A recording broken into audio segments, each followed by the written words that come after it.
بسم الله الرحمن الرحيم.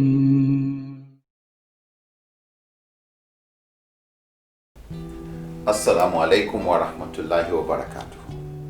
We hope you're enjoying our programs.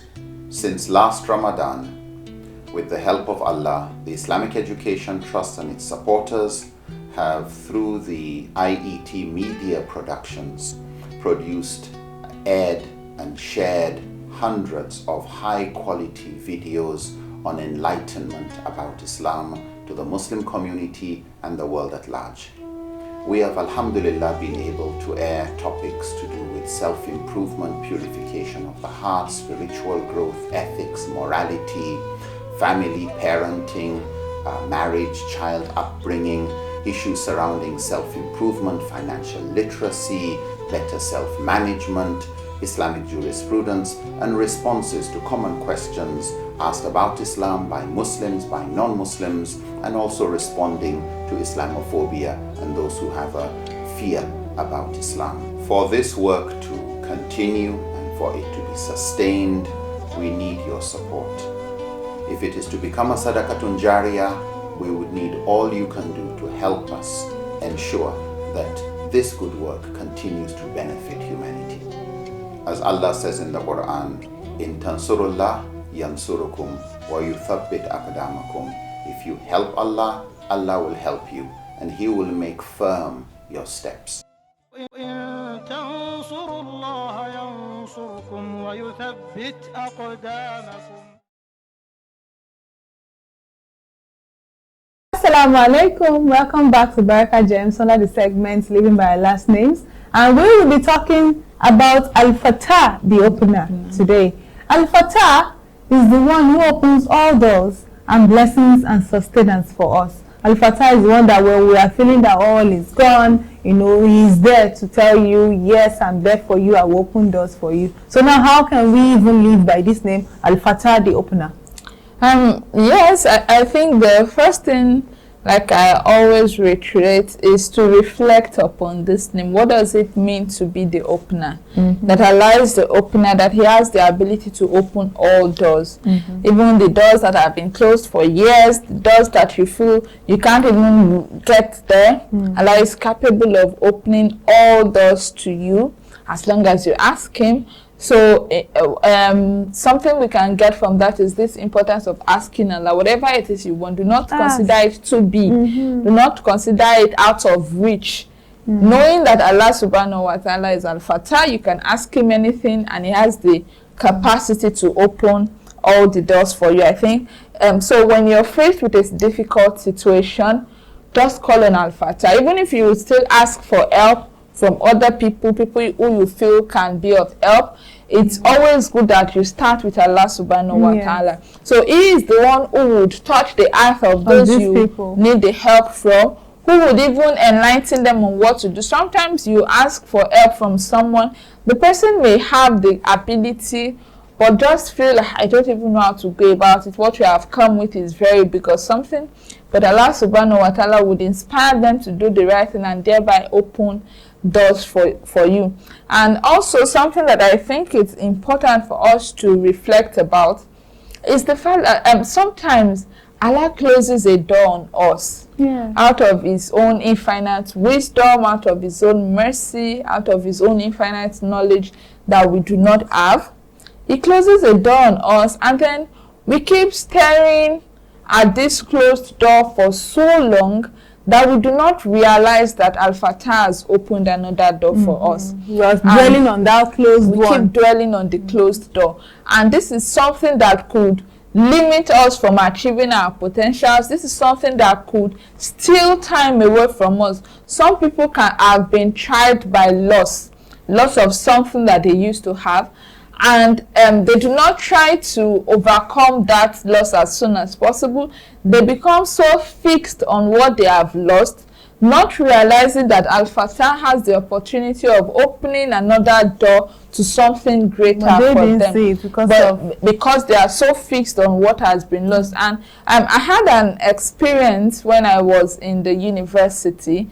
During my first year, I lived in the school hostel, which was very comfortable. You could have lecture and leave your room 10 minutes to the time of the lecture. You just have to walk down and all that. Very convenient. You finish one lecture at 10 a.m. The next lecture is at 2 p.m. You can go to your hostel and relax and all of that. And then the following year, I was not able to get hostel. And instead of me to just accept my reality immediately that, Halima, there is no hostel this year, get an apartment in town and quickly. But I didn't do that. I just kept fixed. I didn't accept that there is no hostel. So what was I doing? I would go to the student affairs unit, start pleading with people. I would arrive very early, even before the staff start arriving. As soon as they're arriving, I'll start collecting their bags, doing things, serving, just for somebody to pity me and say, this girl, come and take. But it doesn't work that way. And it took me a long time to actually come to reality with the fact that this door has been closed. And Al-Fatah has probably opened another door. There are other assignments waiting for me off campus while I still keep fixed them. And immediately it took me some time, and when later I realized it and I stopped going after hostel and I accepted my reality, I realized how much time I had lost being fixed on getting hostel, time that could have been used for some other things. So I believe it's important for us to not dwell too much on what we have lost, rather to go back to Allah subhanahu wa ta'ala, who has tried us with that loss, and beg him to open other doors for us. MashaAllah. So we're still talking about how to live by Al-Fatah. When you feel all is gone, for example, when she was thinking, oh, no hostel, no hostel. When you feel all is gone, all hope is lost, for example, of maybe a woman that has been married for, let's say, 15, 20 years and no child, and you know, that kind of person be like, see, I'm getting old, I'm almost entering menopause, so there's no hope. There is no hope for me to have babies. So when you feel all hope is gone, everything is gone, call on him, and then he will show you a way and bless you with beautiful openings. So we should not give up on whatever it is, because I know somebody that wanted to give up on her education because she was having spillovers, and then she was like, see, I don't even understand this thing, you know, these people are after me, that person is after me, I'm not even going to school, you know. See, there are other openings. It could be in that school, it could be outside that school. Just pray and ask Allah for such doors to be, for beautiful doors to be opened. Then on our own as human beings, we should learn to close some doors on our, on our own, sincerely for the sake of Allah. You know, like stopping some bad habits, even if they cause us hardship. And then we should pray and trust that better openings await us. Yes. Example of someone I know, he actually stopped working in a company where they were producing I can't remember the name of the chemical, where they use the chemical in making alcoholic drinks, and his salary was large, very, very large. In fact, what he earns in a day, not even in a week, then talk about a month or a year. But he told himself that he wanted to leave that job sincerely for the sake of Allah. And people are like insulting him. Why will you leave that job? Well, yes. You know, there's no job in Nigeria, so and he said, I trust that Allah will provide for me. Allah will open more doors for me. And that's what we should also learn, that we should on our own close some doors that are bad, like bad habits, and trust that Al-Fatah will surely open more doors. So when you close one door, bad did Allah will open more and more doors. Because you mentioned that Allah will close doors for us, so that we will see another one. We on our own should also close some doors that are not good for us. So and, it could happen. Yes, and trust that Allah will open beautiful doors for us. Yes, definitely. I think that's something that is worth reflecting about, especially as some of us may be doing some things that we know is wrong, or we're probably scared of what would happen, how would we survive. Yes, I know this job is wrong, I know I shouldn't be doing this, But if we trust Al-Fatah the way we are supposed to trust him, and if we call unto him by that name Al-Fatah to open new doors of halal risk, halal wealth for us, definitely Al-Fatah will do that for us. So it's important for us to have that deep faith in Almighty Allah and to call him by these names that he has asked us to call him by, in order for him to open more doors for us. Sometimes people will feel like, I've left this job for a long time now because of Allah. So even after 5 years, I've not gotten on that one. Some of them will still be like, hi, then they will be sad. We should not be sad. We should continue having that faith, because if Allah does not reward you in this dunya, He will definitely reward you in the akhirah, which is even the best. And then another one is, we should not be sad if something valuable gets lost. Maybe our phones. I know how it feels when you misplace your mobile phone, or maybe your wallet got missing, or maybe that wedding you've been preparing for got called off. Ask Allah for help and success and how to get through the hard times. Ask Allah to replace what has gone with what's. And then do not be sad if something valuable gets lost. Maybe your phone. I know how it is when our mobile phone gets missing, then or our wallet, or maybe that wedding that we're preparing for got called off. Ask Allah for help and success. Ask Allah to replace what has gone with something far better. Don't start dwelling on that thing that is gone. Oh, that phone, I love this so much. Do you know how much I bought it? Do you know how it's bought? What? Do you know what's inside? Just ask Allah to open more doors. You don't know whether there's somebody there that's ready to gift you one new phone. So we should always ask Allah for. Yes, we should always ask Allah to replace what has been lost. And dwelling on what has been lost also could affect our mental health, which we are supposed to protect. So it's important for us to avoid dwelling too much. Also realizing that Allah is Al-Fatah, the opener, the one who opens the door of mercy, the door of profit, the door of sustenance to all his slaves, and trying to live by this name. As much as possible, we should always also try, whatever it is we have the capacity to open the doors to for others, we should try to do that as much as possible, because Allah has created us. We are in ranks and different status and levels.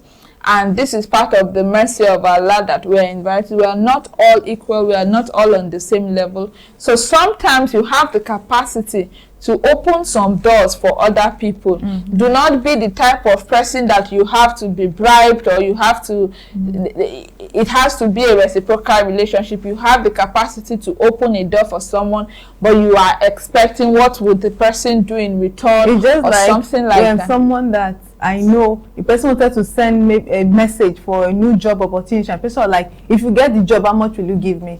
So that kind of thing. Like she said, help others to also open doors.